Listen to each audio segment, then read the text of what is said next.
캄보디아 단기 선교를 출발하던 그 주간에 우리 안에 착한 일을 시작하신 하나님이란 제목으로 말씀을 전했었습니다. 빌립보서의 말씀이었습니다. 빌립보서 1장 5절과 6절에 너희가 첫날부터 이제까지 복음을 위한 일에 참여하고 있기 때문이다. 너희 안에서 착한 일을 시작하신 이가 그리스도 예수의 날까지 이루실 줄을 우리가 확신하노라. 아멘. 이 말씀으로 말씀을 전했었습니다. 그리고 2주가 지났습니다. 우리 김원기 집사님의 간증처럼 꿈같은 8박 9일의 단기 선교가 끝이 나고 1년 전에 많은 걱정을 하고 6개월 전에 또 염려를 하고 티켓팅을 할 때도 22명을 같이 끊어야 될지 따로 끊어야 될지 중간에 비행기는 안 떨어지고 잘 날아갈지 공항에서 아이를 잃어버리진 않을지 여러 가지 걱정을 했지만 다 그냥 하나의 지나가는 걱정들이었습니다. 8박 9일의 선교 여정을 함께한 22명의 팀원들 안에 정말 좋았다라는 말로는 부족한 그런 은혜와 감격이 남았고 준비하는 초기부터 힘들어하던 사춘기 청소년 3명도 팀에 잘 적응해서 나중에는 팀에 기여도 하고 다시 또 이런 거 오자고 하면 올래라고 물어보면 기회가 되면 올게요 라고 말할 만큼 입이 열리고 말문이 트여서 아주 행복한 시간이었습니다. 이번 단기 선교를 통해서 우리가 발견한 것은 하나님은 우리 안에 하나님의 착한 일을 이미 시작하셨다. 그리고 진행하고 계신다라는 것입니다. 그리고 하나님은 우리가 좀 더 적극적으로 선교적인 교회가 되기를 원하신다는 것입니다. 교회 안에 있는 교회로 머물지 말고 교회 밖의 교회로 우리가 더욱 적극적인 선교적 교회가 되어야 한다라는 것입니다. 선교적인 교회가 된다는 말은 매우 넓은 의미의 말입니다. 이것은 단순히 몇 명의 지원자가 몇 개월의 준비를 통해 해외 어느 나라로 일정 기간 단기 선교를 떠나는 것을 말하는 것이 아닙니다. 이렇게 한 팀의 선교팀을 파송하기 위해 오랫동안 교회가 체질적으로 갖추어지고 만들어지지 않으면 이러한 단기 선교들은 좋은 성과를 올리기가 어렵습니다. 선교적인 교회가 된다는 것은 넓게 봤을 때는 국내 선교, 지역 선교, 해외 선교 이렇게 구분할 수 있겠지만 좀 더 세밀하게 들여다보면 교회는 선교에 대한 지속적인 교회의 정책을 공동의 논의를 통해 수립해 나가야 되고 선교적인 교회가 되기 위해서 무엇이 우리에게 필요한지를 잘 살피는 지혜가 필요합니다. 해외 선교, 국내 선교, 지역 선교를 하기 위해 교회 안에 필요한 조직과 구조를 갖추어야만 선교를 잘 할 수가 있고 단기 선교를 지원한 지원자들이 좋은 환경과 여건 속에 파송돼서 단기간 좋은 경험을 하고 돌아올 수 있도록 이러한 선교적인 준비는 이미 오래전부터 여러 가지 방법과 과정을 통해 이루어져야만 됩니다. 국내 선교와 지역 선교를 위해 교회는 무엇을 해야 할까? 이번에 캄보디아를 다녀오면서 2가지를 마음 깊이 생각하게 됐습니다. 첫째는 우리가 선교하겠다고 찾아간 캄보디아 프놈펜을 비롯한 동남아 지역의 외국인들이 이미 이곳 송전에 많이 와서 살고 있다는 것입니다. 송전에는 유독 외국인 노동자들이 많고 다문화 가정도 많습니다. 전국적으로 다문화 가정의 비율이 매우 높은 지역이 이동 지역이라고 합니다. 그것은 이미 해외를 나가야 한다고 생각했던 선교의 장벽이 허물어져서 국내에서 지역에서도 해외 선교와 동일한 선교적인 교회가 되지 않으면 안 된다는 것을 말하는 것입니다. 우리가 해외에 여건이 되면 물이 없는 마을에 우물을 파주고 싶어하고 병원이 없는 곳에 병원을 지어주고 싶어하고 그들의 의료적이고 교육적인 문제에 대해서 대답을 하고 싶어하는데 이미 이곳에 와 있는 많은 외국인과 많은 다문화 가정 자녀들을 위해 그들이 필요로 한 우물은 무엇인지를 생각하고 고민해야 한다는 것입니다. 지난 12월에 생수사랑회를 다녀온 이후에 성도님들께 말씀을 드렸지만 왜 송전에 있는 교회들이 외국인들과 다문화 가정을 위한 구체적인 사역을 하지 않느냐 하는 이러한 이야기를 주고받으면서 정말 선교는 이제 교회가 해도 되고 하지 않아도 되는 일이 아니라 해외 선교든 국내 선교든 어떤 좋은 정책과 방향 속에서 이루어져야 된다는 생각을 많이 하게 됐습니다. 3년 전에 송전에 왔을 때 그때 교회에는 임신해서 배가 불러 있었던 스리랑카에서 온 말리라고 하는 여성이 있었습니다. 애기 엄마는 뱃속에 아기를 데리고 또 작은 아이를 데리고 교회를 오가기도 했고, 또 집에 찾아가 보면 집은 거의 정리가 안 된 상황에서 한국 생활을 어렵게 하고 있었고, 남편은 불법 체류였기 때문에 영통 출입국 관리소에 구류되어 있어서 남편의 또 출국이나 또 만리의 출산, 이런 문제가 복합적으로 섞여 있는데도 적절한 도움을 줄 수 없는 그런 한계 속에 있는 저 자신과 또 교회를 볼 때가 있었습니다.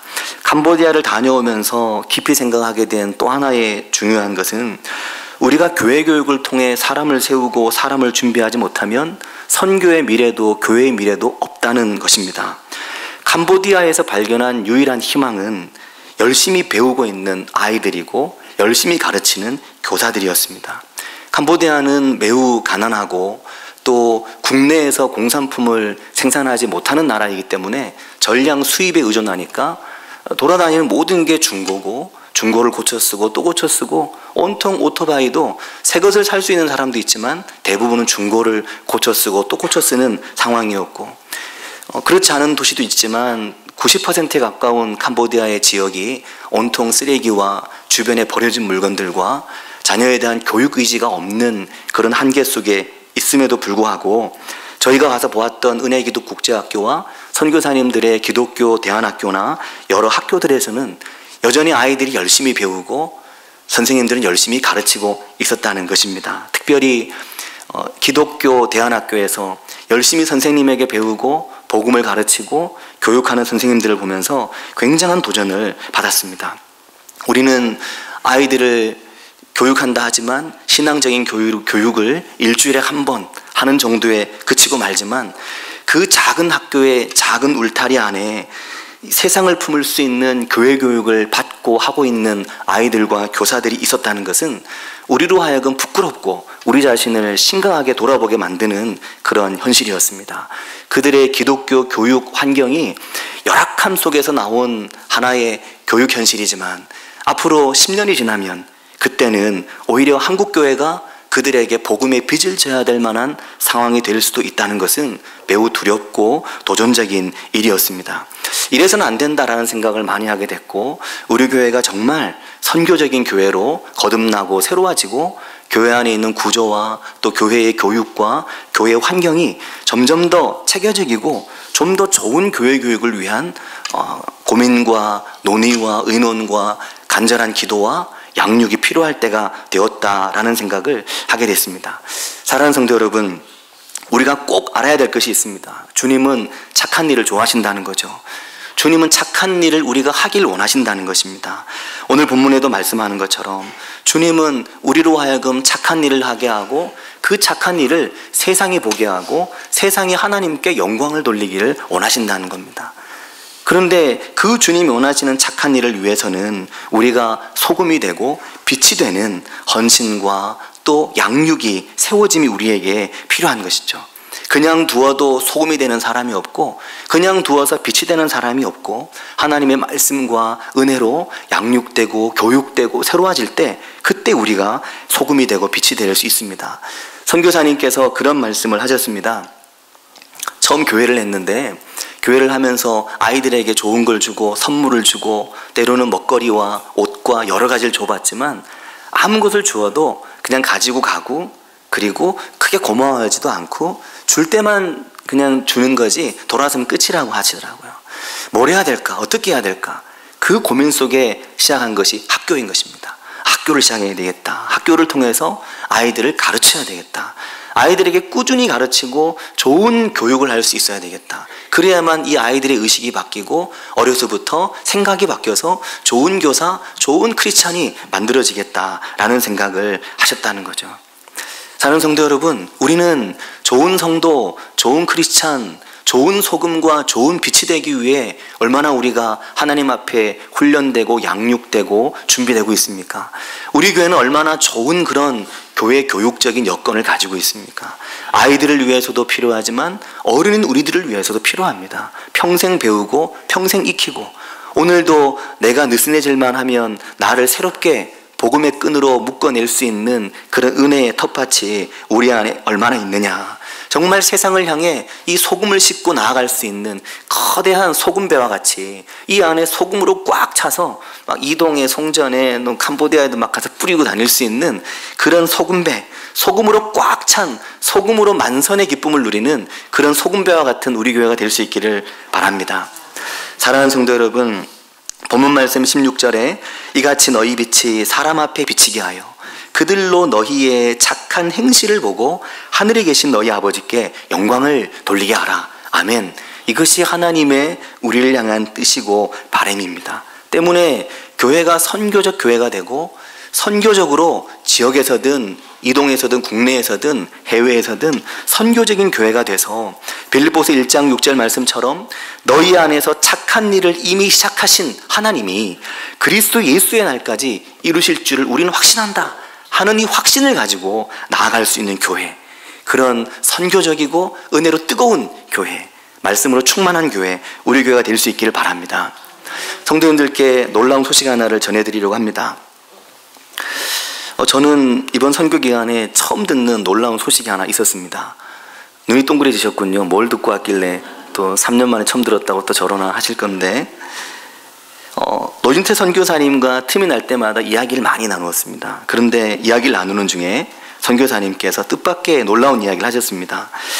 우리 교회가 이렇게 선교를 이렇게 체계적으로 조금 준비해서 간 건 처음이지만 예전에도 노진태 선교사님께서 목회하시던 떡틀라 교회 쪽으로 이 팀을 파송한 적이 있었습니다. 근데 오랜 인연이 있는 거죠. 오랫동안 관계가 만들어져 있었습니다. 은퇴하신 남궁장수 목사님께서 계실 때 지금은 청년이 된 우리 교회 아이들이 어른들과 함께 캄보디아의 노진태 선교사님 교회를 방문한 적이 있었습니다. 대략 15년, 18년 전의 일입니다. 그때는 노진태 선교사님께서 은혜기도국제학교를 시작하기 전이었고 교회도 지금의 삿 보리솥 교회가 아니라 떡틀라 교회라고 하는 교회였습니다. 그때 선교사님 교회에는 한국분이 있었는데 캄보디아에서 늦게 예수를 믿기 시작하면서 교회를 건축하겠다면 자신의 땅을 주님 오실 때까지 무상으로 교회에 주겠다라고 하는 그 사업을 하시는 분이 계셨다고 합니다. 그래서 목사님은 땅이 생겼으니까 여기에 이제 교회를 지어야 되겠다 이런 마음을 먹고 어디에서 좀 후원을 받을 수 있을까. 캄보디아의 힘만으로는 당장 교회를 지을 수 없었기 때문이죠. 그래서 고민하고 있을 때 그때 송전양문교회 우리 교회에 계셨던 이승창 전도사님, 지금 목사님 대신 이승창 목사님과 사모님을 통해 우리 교회와 남궁장수 목사님을 소개받게 되고 그러면서 교회 건축이 추진되게 됐는데 그때 우리 교회가 약 6,500불 800만 원 정도의 헌금을 떡틀라 교회로 보냈고 그 800만 원 정도의 헌금으로 떡틀라 교회를 지었다는 거죠. 이거 알고 계셨습니까? 많이 모르시는군요. 제가 그 얘기를 듣고 너무나 감동을 받은 겁니다. 이게 하루 이틀의 일이 아니었구나. 이게 우리는 그냥 지금 와서 뭐 이렇게 한다고 생각했는데 이게 오래전에 이런 일이 교회를 통해 또 남궁장수 목사님을 통해 이런 일이 있었구나 하는 것을 깨닫게 됐죠.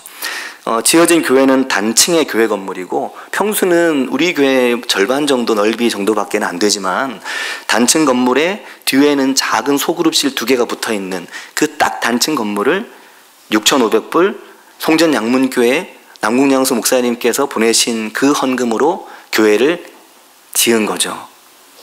그러니까 사랑하는 성도 여러분, 송전양문교회가 10년도 훨씬 전에 캄보디아 푸놈펜에 교회 하나를 지었다니까요.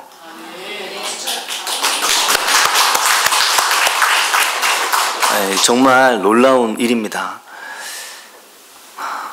시드머니죠, 이것이. 그래서 그곳에 교회가 지어졌고 처음에는 교회 옆에 아무것도 없었답니다. 그런데 지금은 현장에 가보니까 교회 앞에 우리나라의 건설 회사인 부영건설이 건축하고 있는 대단히 아파트 단지가 한창 공사 중에 있었습니다. 인터넷을 찾아보니까 2013년 5월에 부영건설이 캄보디아에 미니 신도시를 건설한다고 도시를 만들고 있는 바로 그곳이 떡틀라 교회가 있는 바로 그 작은 길 바로 앞에 그 광활하게 도시를 만들고 있었습니다. 감동되시죠? 막 감동이 막 일어나죠. 막 이렇게 막 소름 끼쳤고. 안 가볼 수 있겠습니까? 당연히 갔죠. 카메라를 들고. 선교사님과 함께 카메라를 들고 거기에 갔는데 가서는 조금 실망이 됐습니다. 왜냐하면 뭐 이런 말씀도 안 드릴 수는 없죠. 어차피 사실이긴 하니까요. 근데 좀 더 자세하게 알아보고 우리 교회 소식지 봄호에 이 내용을 찬찬히 다루려고 하는데, 가서 본 교회의 모습은 생각처럼이진 않았습니다. 왜냐하면 사포리소 교회 은혜기도국제학교에서 느꼈던 은혜와 감격, 이걸 가지고 가서 뭔가 그렇게 세워져 가는 교회의 모습을 기대하고 갔지만, 정작 갔던 교회에서는 간판도 없고 또 교회 밖에 십자가도 보이지 않고 또 교회 안은 성도님들의 애정과 사랑으로 가꾸어지고 다듬어진 성도님들의 기도와 찬송이 녹아있다라는 느낌이 잘 들지 않는 조금 그런 상황이었습니다. 그래서 생각보다 교회가 잘 운영되고 있지 않구나 하는 아쉬움을 가지고 돌아오게 됐고, 하나님의 선하신 뜻과 계획은 이러한 상황 속에서도 있을 것이라고 생각을 합니다. 사랑하는 성도 여러분, 주님께서는 오늘 우리들의 교회가 이 시대에 맞게, 이 시대와 이 지역이 우리가 살고 있는 곳이 또 우리와 관계된 사람들이 필요로 하고 요구하는 것에 응답하고 대답할 수 있는, 그들의 삶의 자리에 소금으로 빛으로 함께할 수 있는 그런 선교적 교회가 되기를 원하십니다. 그 은혜가 우리 안에 있기를 바라고 축복합니다. 그것을 아십니까? 놀라운 것은 소금의 사용처가 무려 14,000개가 넘는다고 합니다. 이게 2008년도 자료니까요. 지금은 뭐 또 더 많은 걸 만드는지 모르겠습니다. 저도 설교를 준비하면서 놀란 것은 소금은 맛을 내고 부패를 방지하고 그 정도의 기능을 한다고 생각했는데, 그 자료에 보니까 우리가 쓰는 공산품의 대부분에 공업용 소금이 들어간다는 거죠. 소금은 식용도 있지만 공업용도 있는데 공업용으로 쓰여지는 소금이 훨씬 더 많다는 겁니다. 그러니까 세상 곳곳에 소금인 거죠. 세상 곳곳에 소금이 없는 곳이 없을 정도인 것입니다. 우리 교회가 좋은 소금으로 꽉 채워져서 교회 안에 있는 가득 찬 소금이 이 지역으로 또 이 주변으로 흘러가고, 이곳에서 하나님이 정말 우리 교회를 어떻게 쓰고자 하시는지를 발견하고 그 하나님의 부르심에 우리가 대답하고 응답하는 그런 좋은 하나님의 교회로 설 수 있게 되기를 바라고 축복합니다. 우리 같이 기도하겠습니다. 이 시간 기도하실 때 하나님께서 세상에 던질 소금을 찾으실 때, 주님 우리가 세상에 던져지겠습니다. 하나님께서 세상을 비출 빛을 원하실 때, 주님 우리를 태우며 세상에 빛을 비추겠습니다 라고 말할 수 있는 그런 우리 교회가 될 수 있기를 위해서 같이 한 목소리로 기도하겠습니다.